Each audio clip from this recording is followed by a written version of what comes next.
is we get some NASA info.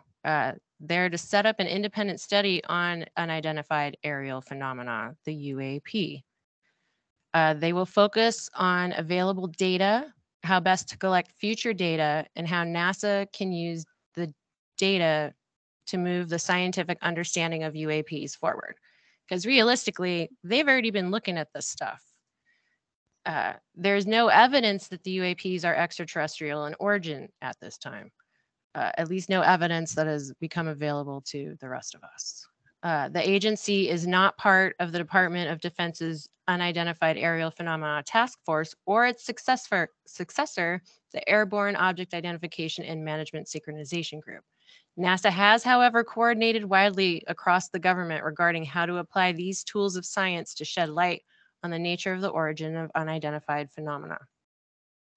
The team will be led by astrophysicist David Spergel, president of the Simmons Foundation in New York City and former chair of the astrophysics department at Princeton University. So a smart guy.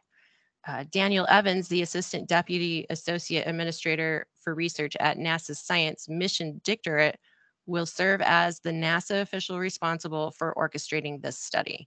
This study is expected to take about 9 months to complete. It will secure a council of experts in all scientific, aeronautics, and data and analysis communities to focus on how to best collect new data and improve observations of UAP.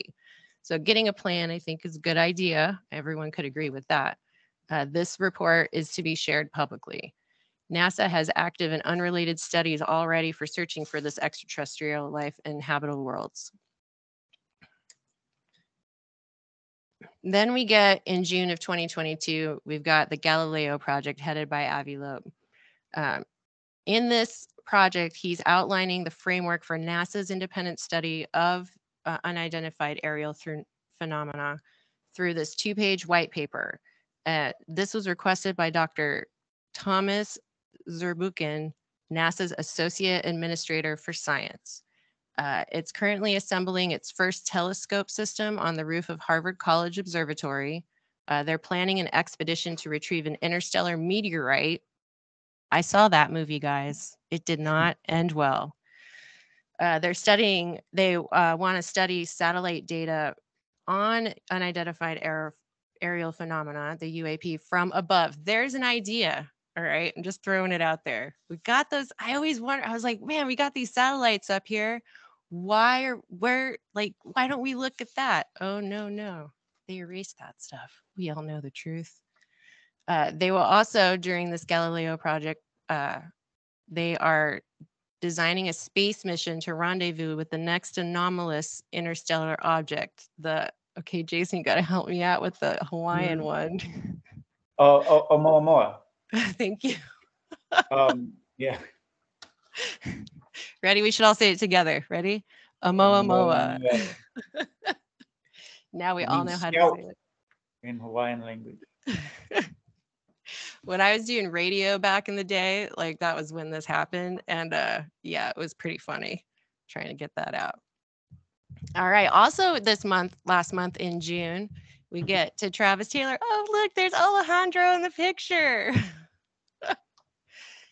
So Travis Taylor, as most of you know, because you guys probably all watch the shows too, he's like the head scientist guy on the Skinwalker Ranch investigation right now, TV show, whatever you want to call it.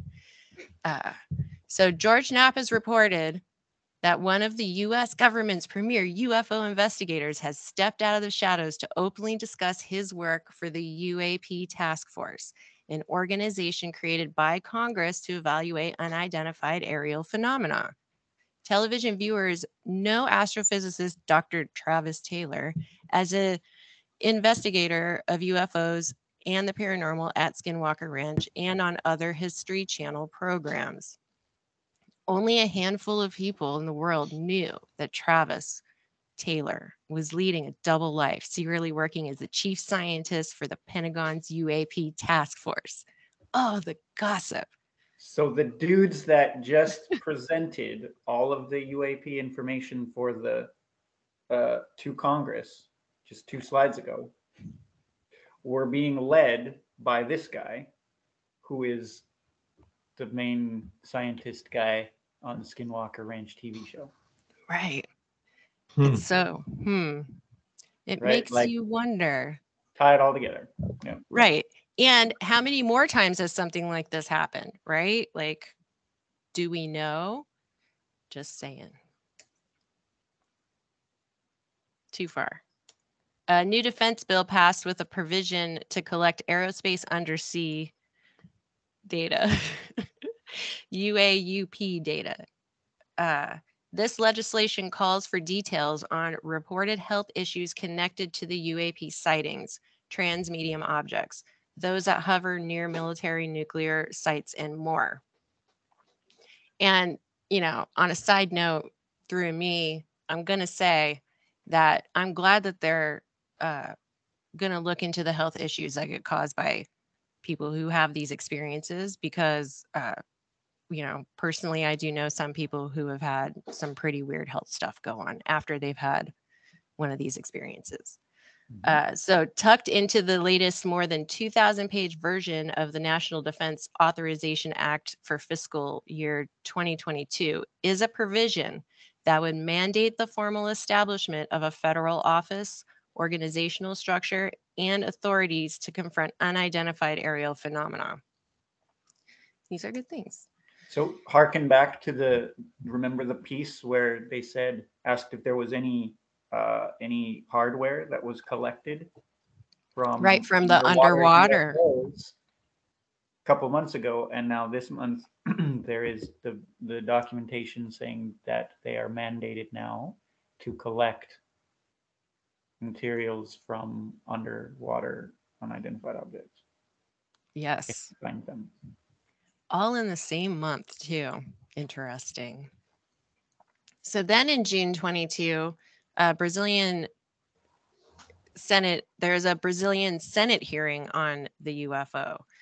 And this was a special session for the 75 years of modern ufology after Kenneth Arnold's sighting. The debrief reported that the Brazilian Senate recently convened to hear testimony from the country's leading researchers, a former federal representative, and other speakers about unidentified aerial phenomena, or UAP, in an event during which high-ranking officials were reportedly present. The hearing held on June 24th was organized to address the Brazilians' military history of involvement with unusual aerial objects, as well as the global attention the subject has received in recent years.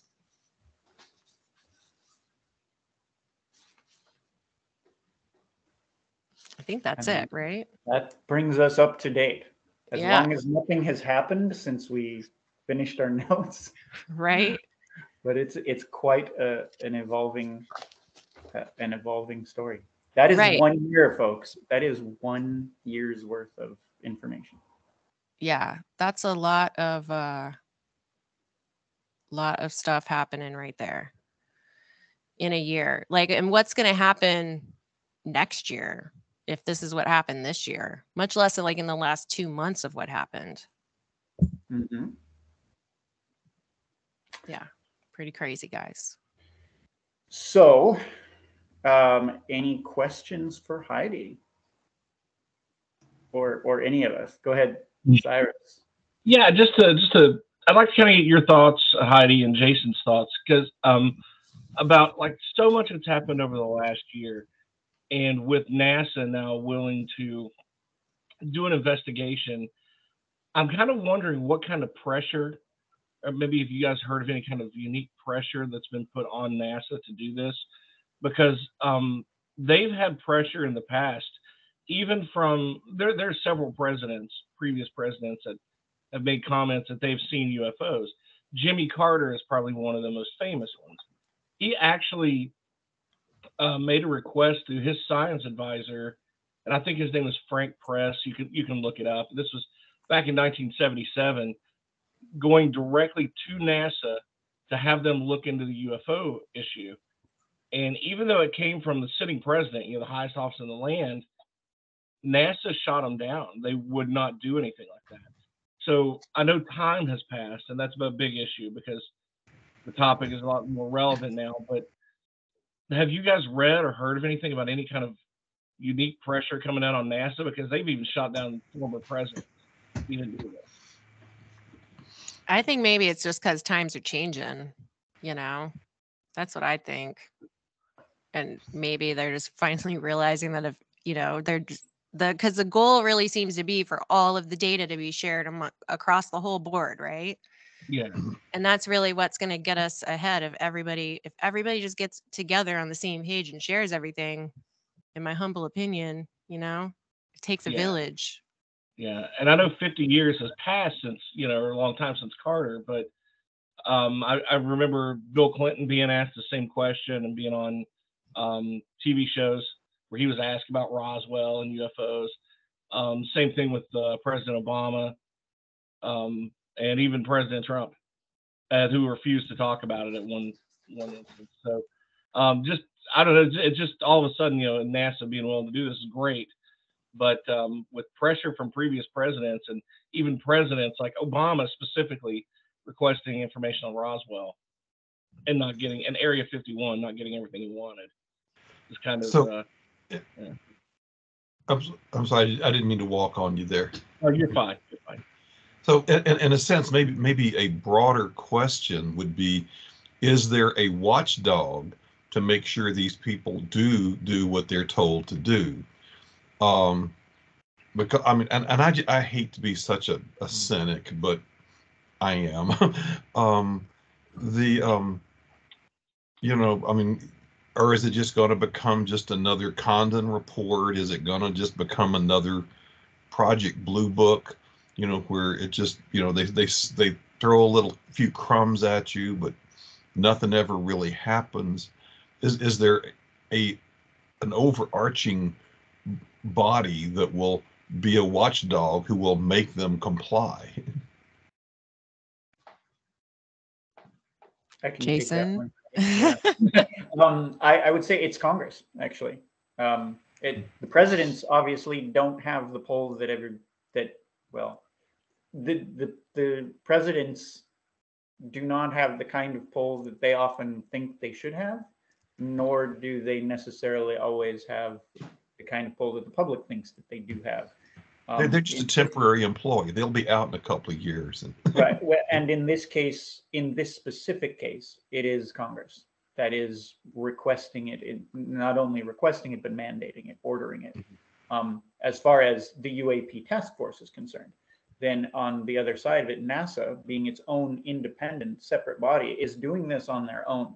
This is completely separate, unaffiliated, and actually refreshing. And I think the academic scientific community is who is putting pressure on NASA. And even within NASA, it appears to be an internal thing that they feel the scrutiny, the pressure of scrutiny, an academic reputation to address an issue that is gaining attention, worldwide attention. And they feel the need to address it in an appropriate way. That's cool. Nothing gets scientists motivated like the possibility of other people making them look bad by doing bad science. Yeah. Good point. Yeah. And money. Yeah. And I like to think too, like a level of accountability across all of the organizations. If all of these organizations are involved, then they're all kind of being held accountable. And like Jason's saying, in the sense that they don't want to look bad, then, you know, that hopefully will help them stay where they're supposed to be staying and maybe actually start doing the right thing. Mm-hmm. It's the hippie in me talking, you guys. I always hope for the best.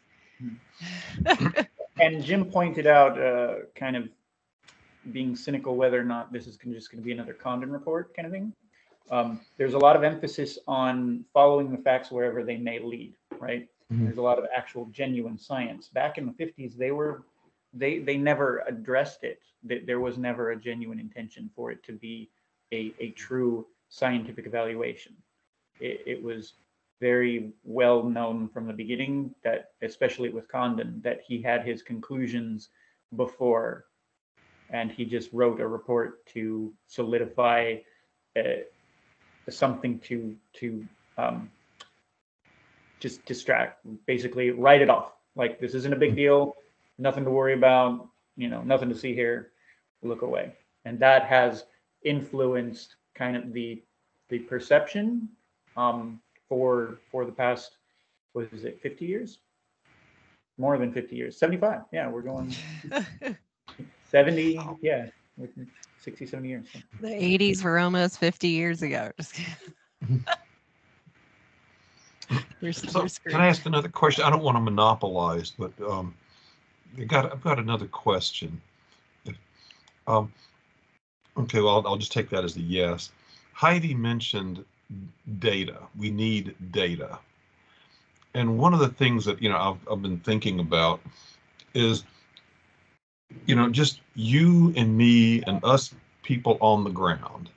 When we, people see a UFO, when they see something anomalous, how can we collect better data? I mean, can you get apps for your phone that will take infrared pictures, or can you get apps that will turn it, and get a spectrum analyzer, where you can look at the light and I mean, are there things we can do that would enhance the data that that people collect? I think half the problem is catching it when it happens, right, on film. Yeah, absolutely. But just, hoping for in a best case scenario, you see something and you remember to get your camera out or your phone out. Those things, right there. And I'm the first to admit how difficult that is to even remember to do that. Jason, were you just saying that the apps they have are mostly still classified? Oh, sorry. In the chat, I was responding to Cyrus's question in the chat. Oh. Yeah, are there any Navy files, U.S. or other nations, pertaining to USOs that have been made public? Oh, I misunderstood the question. I don't know. I thought you were asking if they have not been made public. The answer is I'm not aware. This is just kind of a newer thing. As far as the big deal is concerned about USOs, again, underwater unidentified submersible objects. Yeah, I don't know. Yeah, I appreciate that. And to Jim's point, just to kind of jump back in here real quick, it would be great if there was an app, and I don't know if there's anything classified, but maybe there's a developer out there that could, given this big topic, would undertake something like that to develop an app that we can just have on our phones. Or why would something not be simple, like connected to a database like a Nexus Lexus or something? Well, I know I personally have always really liked this one called UFO Stalker. And I don't know if they've got an app or whatever. Do you know about that one, Jason? No, not specifically. They compile, whoever set this up, I have no idea. I've been looking at it for years, but they compile, they've got the MUFON reports, and then you can also they merge them together. So you can see where everything happened. You can look and see if your area is a hot spot, which the odd thing is almost everyone's area is a hot spot. You can't, I was looking at it and I'm like, okay, I could literally go anywhere, and everywhere on this planet where there's a population, people have reported seeing something they can't explain. Everywhere. And I think that's something to be said in itself for the very phenomenon of a hot spot, right? The idea of a hot spot. Is that even really a thing, or is it kind of a self-perpetuating kind of idea? We could do a whole topic on that. Yeah. But we've got about 5 minutes left with Heidi in the spotlight. So I want to make sure that everybody who wants to pick Heidi's brain has the opportunity to do so. Anybody, you're welcome to turn on your microphone and chime in with a question if you have one. If you're more shy, go ahead and pop it in the chat. I don't know. all I want to say is that I'm hoping that really everybody can get together from both, all, literally, like if the UN gets involved, sweet, and actually makes this whole conference that they're talking about doing, but like to somehow find a way logistically to include everybody, all of the research, because we've got lots of research.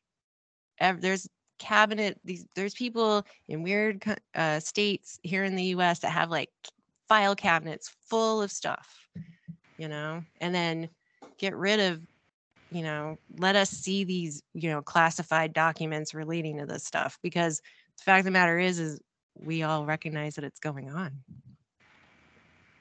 And it's like, get together, man, and be hippies again. Stop all this separation nonsense. I was raised by hippies. You guys can't tell. So was I.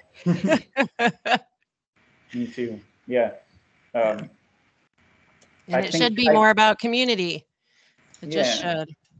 Because if they are a threat, like, I've always said it, like maybe like they should come down, land on all the government lawns, and then everybody will be like, oh wait, let's stop arguing with each other. Mm-hmm. It does it does seem to be a unifier. Mm-hmm. Yeah. And I like Dr. Avilob's perspective too. The government, this should not be something that the governments necessarily should be handling, right? Like, why are we looking to any government to be like the authoritative source on what we get about this? Like, and they can't define science, man. Right, and he's really advocating for the citizen science projects that he's working really hard on and doing a great job with. I agree. I like it. I like it a cool. lot. All right. Well, thanks for having me. Thanks for listening to my, Yeah. Thank you, Heidi, for doing such an excellent job at briefing us on that. If you want any more information on from Jim's unmuted mic, or or from Heidi, just got anything to plug, Heidi? Actually, before we. I mean, I don't know. I'm just a girl and I just do a lot of stuff. Okay, cool. But you guys can follow me on Instagram if you want. It's easy. You can find me anywhere by my name. Right. I didn't try to hide myself. Right on, rock on. And what is that name for those of you who might have hopped in late? It's just Heidi Gadd. HeidiGadd. Fantastic. All right. Thank you so much, Heidi. Thank you, everybody, for joining us for that. Stick around because we're not done with the day. We're going to take a little break and come back with me and folklore of UFOs and UFO people. So, see you soon.